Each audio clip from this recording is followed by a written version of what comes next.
Hey guys, welcome back to the channel. This is HowFast. It's 5 a.m. I couldn't sleep, so I'm out here working on Dodgey. I kept thinking transmount. So what's nice about having a car like this is we can just pull the whole side of the wall off and get right in there and get all the access we need. So pulled the seat out because you know, the bracket on that wasn't finished, wasn't bolted down completely. So I tacked up the mount on the back for the seat. Got that hole drilled out, so that's ready to be bolted in finally, complete and done. The mount here, I've picked up a piece of 1x2 1/8 wall. I think that should be strong enough. I hope it'll be strong enough. I guess we'll find out. And I'm just going to put a couple marks here on the frame rails, and I'm pretty sure we should be able to run that thing just straight across there, right underneath that that transmount. So I'm going to get down there, make a couple marks. We'll cut up that piece of metal and see if we can fit it in there. Engine's out again. You can see some of the cuts I made around some of the plates. That's so that I could get the engine out of the engine bay with those plates. Without those notches, I'm gonna wait for that to come out. So I did that last week. But anyway, lots of room in there now, so I'm gonna hop in there, double check all those measurements, and then we're going to cut that piece of steel.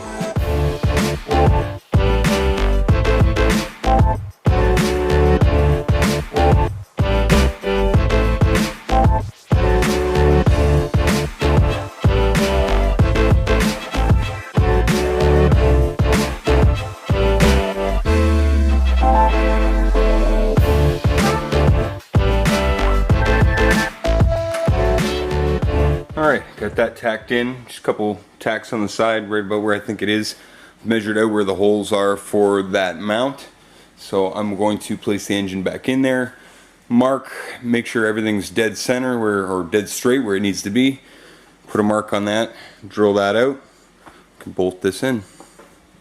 Alright, I marked out where the holes are going to go on that. I guess we're going to pull the engine back out again and get in there and drill those holes.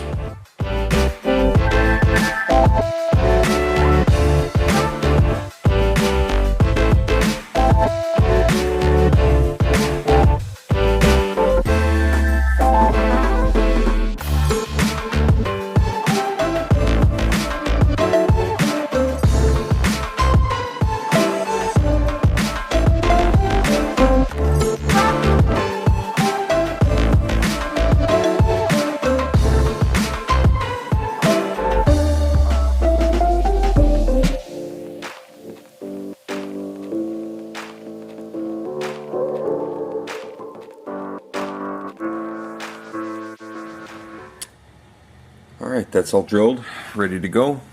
Last thing I wanted to do while the engine was out, we're going to put some outriggers, or like little crutches, down here under the motor mounts. And those are going to help us strengthen these up a little bit more.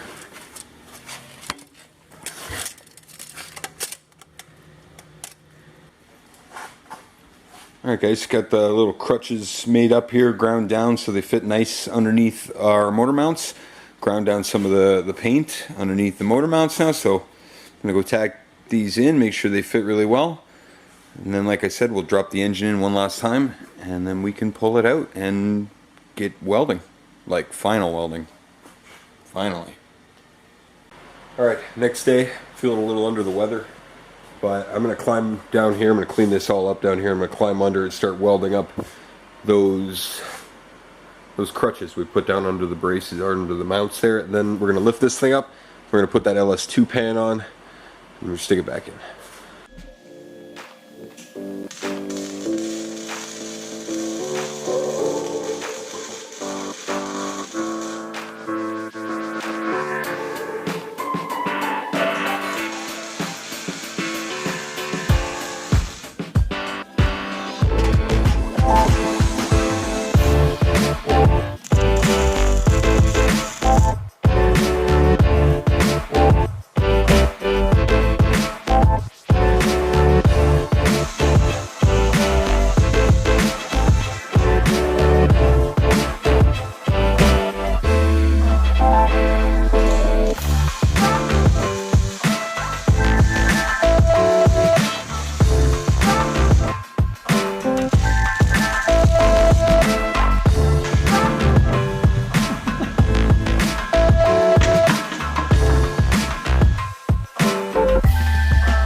small disappointment here.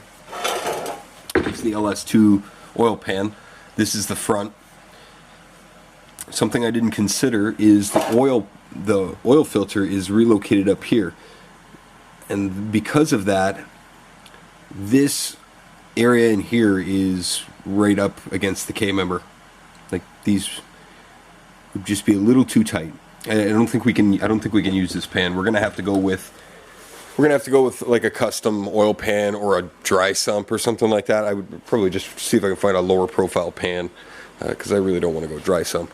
But yeah, it's hitting along like right in this area right here on the K-member. So it's unfortunately we can't use that one. So I'll just see what I can do about finding a slightly shallower sump on a pan and see what we can do to put it in there. Once I get this in and I get the weight on it and everything, we'll measure and see exactly how much ground clearance we have between this and the race surface. But I think it's like an inch and a half at best, which I don't think is enough. We need like 3 inches.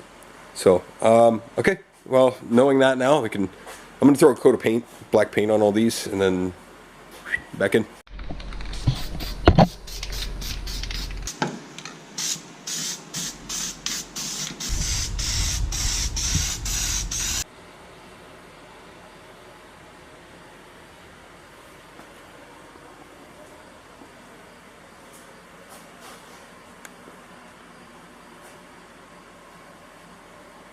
Alright guys, that's going to do it for today's episode.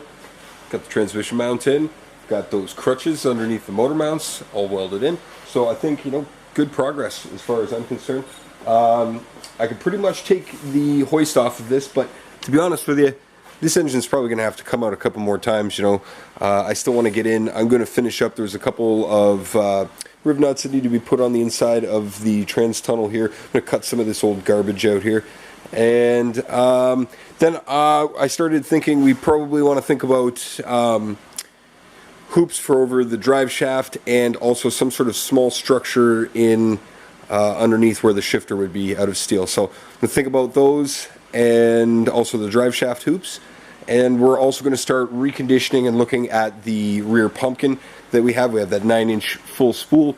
We're going to pull that thing out and just take it apart. Make sure everything is in good working order. I mean, it appears to be, but could go for a refresh.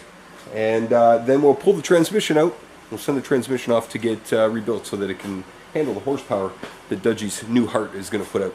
So I want to remind you guys, don't forget to like, subscribe, comment, and share. And if you haven't already, hit the notification bell so you get notified every time we upload. And if you want to get in touch with us, you can get us at howfast10@gmail.com. So I hope to hear from you guys. We'll catch up with you next time. Find out how fast we can make this car go.